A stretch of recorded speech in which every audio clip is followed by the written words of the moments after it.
Hello दोस्तों, आप सभी का स्वागत है एनिमे की इस दुनिया में। तो इस एपिसोड की स्टार्टिंग में हमें आर्मी बेस दिखाया जाता है जहां पर मॉन्स्टर का अटैक बढ़ते ही जा रहा था, जिसे देखकर इंस्पेक्टर कोंग को चिंता हो रही थी कि यहाँ पर इतने ज्यादा अटैक हो रहे हैं तो सिटी का क्या हाल होगा। तभी एक सोल्जर आकर इंस्पेक्टर कोंग को बताता है कि फोर्थ पेट्रोल टीम के 2 सर्वाइवल्स वापस मिलिट्री बेस पर आ गए हैं और वे लोग कह रहे थे कि उनके ऊपर किसी वन आई वोल्फ मॉन्स्टर ने नहीं बल्कि एक स्पिरिट वोल्फ ने अटैक किया था। जिसे सुनकर इंस्पेक्टर कोंग समझ जाते हैं कि ये काम ऑफिसर बे का है, क्योंकि पूरे मिलिट्री बेस पर सिर्फ वही एक ऐसा है जो स्पिरिट वोल्फ को समन कर सकता है। तो वहीं इस तरफ सेफ जोन में हम देखते हैं कि जू कुछ सोल्जर्स को ट्रीट कर रहे थे। तभी मूनिंग 2 सोल्जर्स को आपस में बात करते हुए सुनती है, जिससे उसे पता चलता है कि स्कूल के स्टूडेंट्स लार्ज ग्रुप बनाकर इधर आ रहे हैं। वहीं उनके हिसाब से ये बेवकूफी भरा आइडिया है, क्योंकि मॉन्स्टर लार्ज ग्रुप को जल्द ही डिटेक्ट कर सकते हैं। जिसे सुनकर मूनिंग को मूफेन की चिंता होने लगती है,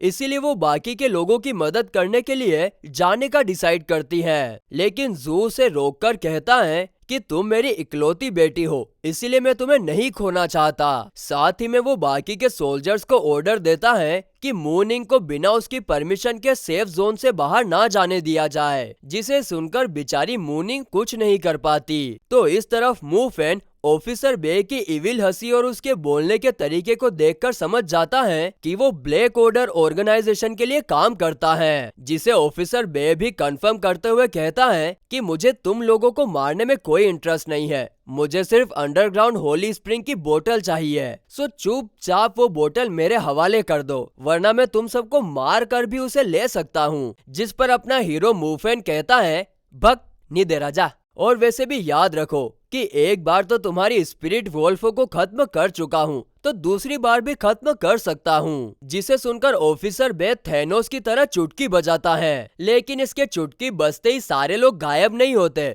बल्कि वहाँ पर ब्लैक मॉन्स्टर अपीयर होते हैं, जिन्हें वो अपने साथ अपनी प्रोटेक्शन के लिए रखता है। जिसके बाद ब्लैक मॉन्स्टर्स बाकी लोगों पर अटैक कर देते हैं। ये देखकर मूफेन उनकी मदद करने के लिए जाने ही वाला था कि तभी स्पिरिट वोल्फ उस पर अटैक करके उसे अपने पंजे के नीचे दबा देता है। इस तरफ एक ब्लैक मॉन्स्टर जेंग पर अटैक कर देता है, लेकिन हियू उसे अपने मैजिक का यूज करके बचा लेती है। लेकिन एक दूसरे मॉन्स्टर के अटैक के कारण वो काफी ज्यादा घायल हो जाती हैं। ये देखकर जेंग तुरंत उसके पास जाता है और कहता है, बेवकूफ लड़की, तुम्हें मुझे नहीं बल्कि अपने आप को प्रोटेक्ट करना चाहिए था। जिस पर हियू कहती है कि मैंने तुम्हें प्रोटेक्ट इसलिए किया क्योंकि तुम मेरे लिए काफी इम्पोर्टेंट हो। बस इतना कहते ही वो इस दुनिया से चली जाती है, जिसके कारण जेंग को काफी बड़ा सदमा लगता है। तो दूसरी तरफ सभी लोग डटकर ब्लैक मॉन्स्टर का सामना करते हैं। मूबे अपने आइस एलिमेंट से कुछ मॉन्स्टर को जमा देता है, तो जूम इन फायर एलिमेंट से मॉन्स्टर पर अटैक करती है और वेंग ग्राउंड एलिमेंट का काफी अच्छे तरीके से इस्तेमाल करता है। आगे ऑफिसर बे मूफेन से कहता है कि जब तक तुम यहाँ पर फंसे रहोगे उतनी देर में ब्लैक मॉन्स्टर तुम्हारे सारे फ्रेंड्स को खत्म कर देंगे, क्योंकि उसने और भी ब्लैक मॉन्स्टर्स को समन कर लिया था। अब इस बात को सुनकर मूफेन को काफी ज्यादा गुस्सा आता है और वो अपने दोनों एलिमेंट का एक साथ यूज करके स्पिरिट वोल्फ को एक बड़ी सी चट्टान पर दे मारता है। जिसे देखकर ऑफिसर बे हंसते हुए कहता है,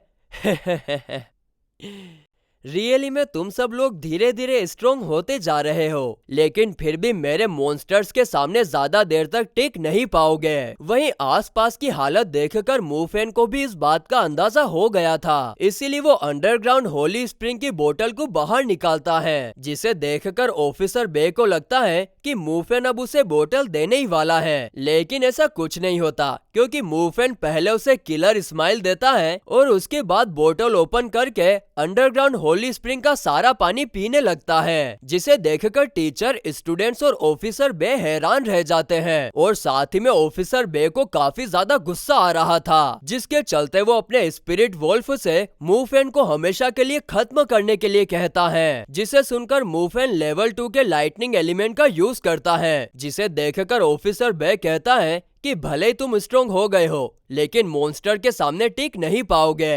तभी मूवमेंट पर कई सारे ब्लैक मॉन्स्टर्स अटैक कर देते हैं, जिनसे वो बचने की कोशिश करता है। तो वहीं जूम इन और मूबे ब्लैक मॉन्स्टर से लड़ने का डिसाइड करते हैं, क्योंकि इससे मूवमेंट को स्पिरिट वोल्फ को खत्म करने का टाइम मिलेगा। लेकिन उन दोनों के अटैक से ब्लैक मॉन्स्टर काफी आसानी से बच जाता है, जिसके बाद मूवमेंट फायर एलिमेंट के लेवल 2 के मैजिक का यूज करके ब्लैक मॉन्स्टर को खत्म कर देता है। और यही सेम चीज जूम इन भी यूज करती है। और फिर मूवमेंट ऑफिसर बे से कहता है कि फायर एलिमेंट के लेवल 2 के मैजिक के सामने ब्लैक मॉन्स्टर नहीं टिक सकते।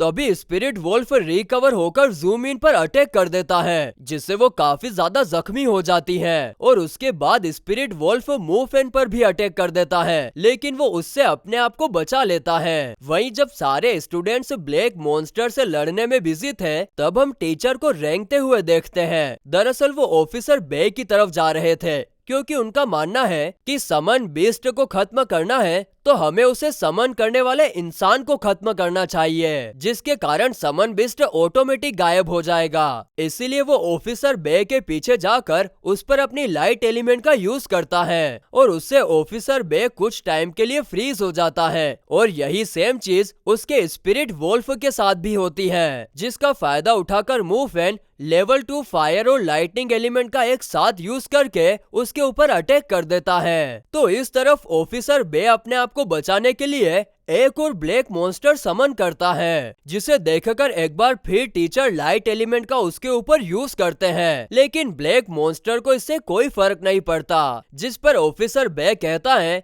कि ब्लैक मॉन्स्टर पर लाइट के किसी भी मैजिक का कोई असर नहीं होता। जिसके बाद वो टीचर से यह भी कहता है कि आप चिंता मत कीजिए, मैं आपके साथ साथ आपके सारे स्टूडेंट्स को एक साथ ही खत्म कर दूंगा।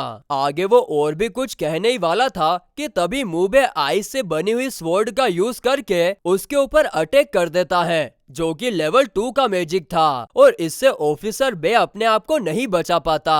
वहीं लेवल 2 के मैजिक के कारण उसकी जान निकल जाती है और उसके मरते ही उसके समन किए हुए सारे बीस्ट गायब हो जाते हैं, इवन स्पिरिट वोल्फ भी। इसके बाद हम ज़ेंग को देखते हैं। वो अपनी गर्लफ्रेंड हियू के गुजर जाने के दुख में काफी ज्यादा रो रहा था। और फिर गाइस, इसी के साथ ये एपिसोड यहीं पर खत्म होता है।